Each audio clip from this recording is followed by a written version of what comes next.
J'ai vu arriver un tout petit chien, genre chihuahua, sans doute un peu plus vieux. On a continué d'avancer, je l'ai laissé renifler le chien, mais aussitôt après, elle l'a attaqué. Elle l'a attrapé par le cou. Et comme il était en laisse, elle l'a traîné en le secouant pendant que j'essayais de lui ouvrir la gueule pour lui faire lâcher prise.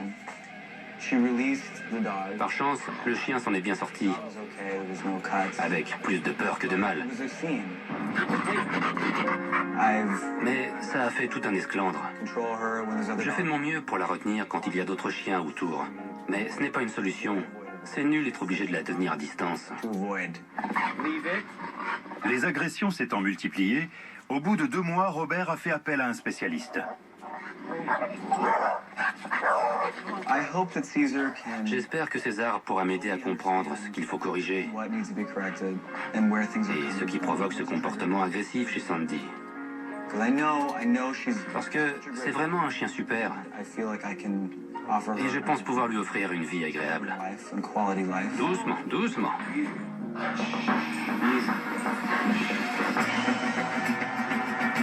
Le fait que Robert soit obligé de s'absenter souvent risque de compliquer la tâche pour César. Elle a déjà attaqué 2 chiens. D'abord un carlin que mon ami avait amené ici, plus ou moins contre mon gré. Ça faisait 2 jours que j'avais Sandy. Si vite? Oui, j'ai remarqué qu'elle avait tendance à sauter sur les gens, être obsédée par les animaux, les arbres, à creuser des trous dans le jardin. Tout ça en quelques mois. Oui, c'est le genre de choses que j'ai notées. Quand une personne a de l'autorité, le chien ne mord jamais. Notre but, c'est d'apprendre à se faire respecter. D'accord. Pendant que nous parlions, un petit chien est sorti. Et ça m'a permis d'évaluer le niveau d'agressivité de Sandy. Il est parti? C'est le premier chien avec qui elle a eu un problème. Elle l'a pas revu depuis.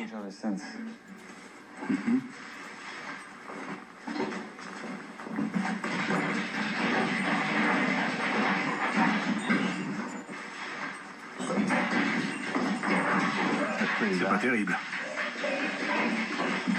Qu'est-ce que vous faites dans ces cas-là? Qu'est-ce que je fais? Viens ici. Et ici. Sandy. Et ici. Laisse-le. Laisse-le. Sandy, viens ici. Laisse-le, Sandy. Hé, c'est bien. C'est bien. Tu peux passer la laisse, Todd?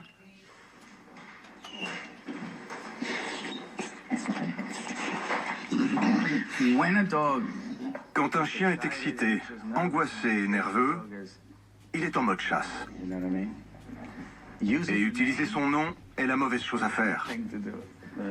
Tout ce qu'il entend alors est lié à cet état. On peut utiliser un mot ou un bruit une fois, mais mieux vaut s'en tenir là. Quand ils en sont à ce niveau, à une telle intensité, les paroles sont inutiles. Elles n'ont aucun effet. Le silence a plus d'impact que n'importe quel son. On peut nourrir ça. Par exemple, l'inciter d'un geste à revenir à l'état précédent. Le museau finit par capter le message. Pour être franc, ce n'est pas bon du tout un chien qui veut chasser. Pas manger, mais juste chasser. Et la façon dont elle a réagi à la présence du carlin, ce n'est vraiment pas bien. Ce que je vais faire pour l'instant, c'est l'emmener avec Junior. Un chien équilibré peut aussi calquer sa conduite sur le chien instable. Ce sera donc un excellent défi pour Junior. Je vais montrer à Robert qu'une nouvelle personne peut créer un nouveau démarrage. Ou bien rendre un chien encore plus mauvais. Regardez comme je me comporte. Très détendu. Vous ne m'avez jamais vu aussi détendu. Viens, on va par là. On marque une pause. Une petite préparation à la cible. Angel, qui est juste là, de l'autre côté de la vitre. Regardez, niveau 2. Je la surprends. En réalité, je ne cherche pas à l'effrayer. Je veux qu'elle reste docile. Regardez. Vigilance. C'est le langage du corps. Chaque fois qu'elle aura les oreilles dressées vers l'avant, il faudra la corriger. Parce qu'on sait que son objectif, c'est de foncer sur le chien. Et si elle l'attrape, elle va le tuer. Voilà où on en est. Ça, c'est pas bien. C'est pas bon. Là, c'est bien. Bon chien. Ouais, t'es un bon chien. Ouais, un bon chien. Si je la garde dans cet état d'excitation et qu'ensuite je l'amène à l'intérieur de l'auto, c'est l'échec assuré. Un chien calme est un chien heureux. Tant qu'elle reste derrière, je peux jouer le rôle de leader ou de guide, simplement grâce à mon énergie et au langage corporel.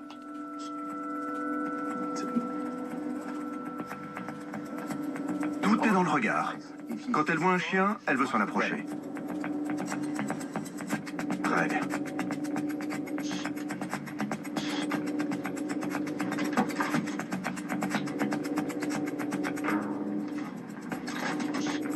Vous avez vu? Parce que je touche le chien, elle croit que j'attaque. Il y a une ligne très ténue entre la crainte et la soumission. Et c'est là qu'il faut se décider vite. En une seconde. Vous voyez ces coups de langue? C'est signe qu'elle est excitée. Je veux pas qu'ils sortent tous les deux, juste lui. Junior a capté mes vibrations. Il s'est montré un peu trop naïf parce que j'étais trop détendu.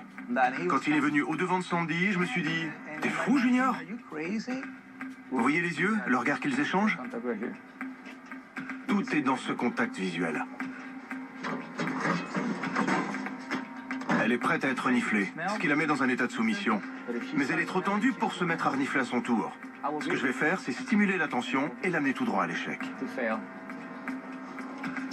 Sandy est capable de vous arracher le visage, d'arracher l'oreille ou la tête d'un chien, tout ce qu'elle touche. Elle n'est pas prête à renifler. Le pire scénario, c'est un chien qui cherche à faire du mal à un autre chien. Là, il faut intervenir, et vite. Mais dans le cas présent, il faut d'abord établir des bases solides. Parce qu'on a une relation qui n'est fondée sur rien de concret. Je voudrais vraiment que les gens comprennent que notre propre énergie peut être incompatible avec une relation avec un chien, même si on y met tout notre cœur. Il faut bâtir des bases solides. C'est bon, tu peux venir. Le mieux, c'est de revenir au b.a.-ba et d'avancer à pas de fourmi. Quand ils arrivent, je vais aller de l'autre côté.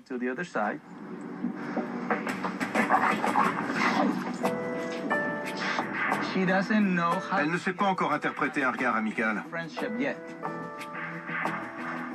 Regardez. Même de loin, vous continuez de travailler sur ça.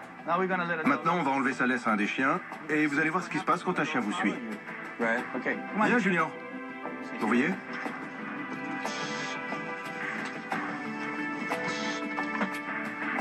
Regardez. Ce contact visuel et tout ce qui va avec. On y va.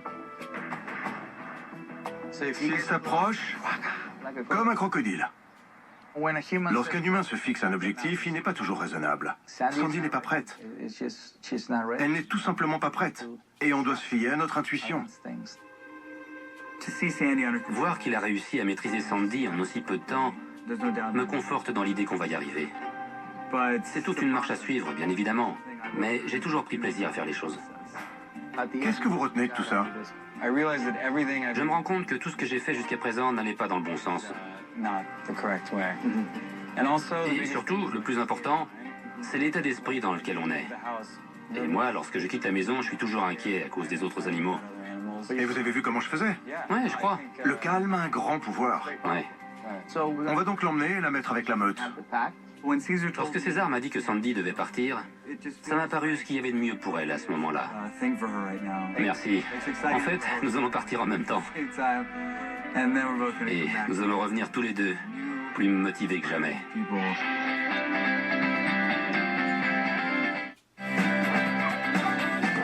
Pendant que César va filmer dans le New Jersey et en Angleterre, Sandy restera avec Thierry Lucas. Thierry a travaillé 12 ans avec César et dirige un refuge où l'on ne tue pas les animaux, le Second Chance at Love. La première chose que j'ai faite, c'est de l'intégrer à ma meute. Et elle a aussitôt adopté un mode soumission. Tête baissée, queue basse et agitée, tout son corps disait « Je me rends, j'abandonne ». C'était surprenant parce qu'en moins de 2 heures, elle s'est retrouvée au milieu de 11 chiens qu'elle ne connaissait pas. La première fois que j'ai pris Sandy, j'ai remarqué qu'elle était instinctivement très docile et qu'elle manquait d'assurance.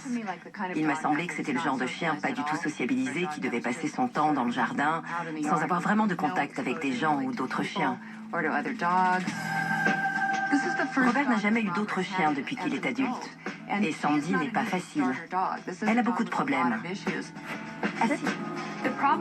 Si elle sent la moindre faiblesse chez celui ou celle qui s'en occupe, elle va chercher à en profiter. Et c'est là que les ennuis vont commencer. C'est bien. Robert profite d'un break dans sa tournée pour venir voir Sandy au refuge de Thierry Lucas. Au début, j'ai eu l'impression qu'elle ne me reconnaissait pas. Elle m'a regardé, et puis elle s'est désintéressée de moi. Ça m'a fait un peu de peine. C'est la première fois que je la vois avec d'autres chiens.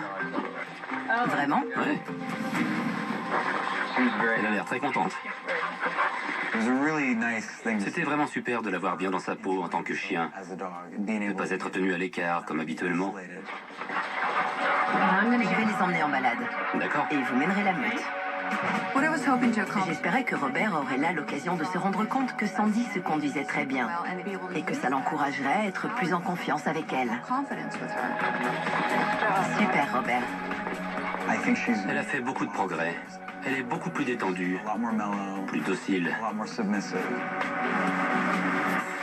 Un peu mieux? C'était parfait. Robert devant repartir en tournée, il a été décidé d'un commun accord avec Thierry que Sandy resterait au refuge. L'important à mes yeux, c'est de décider en fonction de ce qu'il y a de mieux pour Sandy. Quand vous avez un chien avec un problème d'agressivité, il faut absolument lui trouver un maître ou un dresseur qui soit en mesure de le tenir en respect. Et je ne pense pas que Robert réponde à cette exigence. 4 mois plus tard, César et Thierry ramènent Sandy chez Robert. Avant le grand retour de Sandy, Chéri va nous faire un petit topo de la situation. Vas-y, on t'écoute. Dès le premier jour, elle s'est montrée docile. Tête basse, queue basse, et je l'ai tout de suite intégrée à la meute de 11 chiens. Super. Oui. Elle est sociable avec toi, mais pas avec lui. Le problème, ce n'est donc pas le chien. Qu'est-ce que tu penses de Robert? C'est quelqu'un de génial, mais il manque d'énergie. C'est ce que j'ai ressenti lors de notre première rencontre. Par conséquent, tous les deux ne peuvent pas faire bon ménage. J'espère qu'il s'en rendra compte. Prochaine étape, expliquer à Robert qu'il n'est pas la bonne personne pour s'occuper de Sandy. Et qu'elle serait beaucoup mieux dans un autre environnement. Plus facile à dire qu'à faire, je vous assure. Je vous en prie. Hey! Quel accueil! Super! On mérite pas tant. Je crois que le mieux, c'est d'être honnête. Robert, on va la jouer simple. D'accord. Alors je lui ai dit qu'on était face à un vrai défi et qu'on allait devoir revenir. Le séjour au refuge était très profitable à Sandy. Chéri m'a tenu au courant de ses progrès et les résultats sont remarquables. Le problème du chien est donc réglé. Mais est-ce que vous seriez d'accord pour que Sandy reste là-bas? Parce que je vois une sorte d'incompatibilité entre le caractère de ce chien et votre mode de vie, votre nature plutôt douce. Je comprends.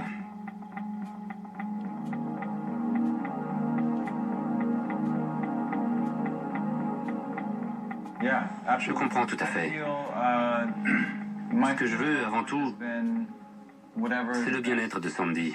Merci. C'est ça. Son intérêt avant tout. Il a parlé avec son cœur en disant « Je souhaite faire au mieux pour le chien ». C'était très touchant. Je ne m'attendais pas à ça. Dans mes bras. Vous êtes un bon gars. En fait, la seule chose qui compte, c'est l'avenir de Sandy. C'est pas mon envie d'avoir un chien comme ci ou comme ça. C'est Sandy.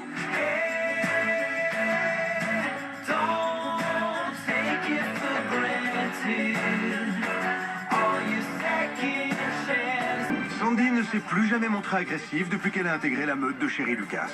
Merci Robert pour votre altruisme et d'avoir fait passer le bonheur du chien avant le vôtre.